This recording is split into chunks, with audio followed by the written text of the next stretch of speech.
যে কোনো বিপদ আপদে পরীক্ষিত বন্ধুর ভূমিকা পালন করে লাইফ ইন্স্যুরেন্স। তাই সক্ষম সবাইকে ইন্স্যুরেন্স করার তাগিদ দিয়েছেন ন্যাশনাল লাইফ ইন্স্যুরেন্স পিএলসির নতুন চেয়ারম্যান তোফাজ্জল হোসেন। প্রতিষ্ঠানের প্রধান কার্যালয়ে আয়োজিত পুরস্কার বিতরণ, বীমা দাবি পরিশোধ ও উন্নয়ন সভায় এমনটা জানান তিনি। কোম্পানির মুখ্য নির্বাহী কর্মকর্তা মোহাম্মদ কাজিমউদ্দিনের সভাপতিত্বে অনুষ্ঠানে অতিরিক্ত ব্যবস্থাপনা পরিচালক খসরু চৌধুরী, সহকারী ব্যবস্থাপনা পরিচালক বাহার উদ্দিন মজুমদার ও মতিঝিল এরিয়া প্রধান মনির আহমদ সহ সিনিয়র কর্মকর্তারা বক্তব্য রাখেন।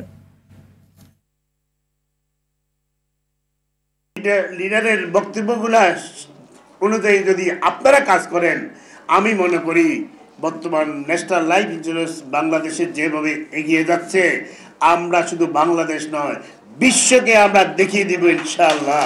আজকে আমরা যেটা দেখছি সারা দেশে একটা ক্রাইসিস, সেটা হচ্ছে নৈতিকতা, চরিত্র, এগুলোর ক্রাইসিস আমরা ভুগতেছি। আপনারা কিন্তু এই ক্রাইসিসগুলো পূরণ করার জন্য কিন্তু আমাদের আপনাদের সবার কিছু না কিছু দায়িত্ব রয়েছে।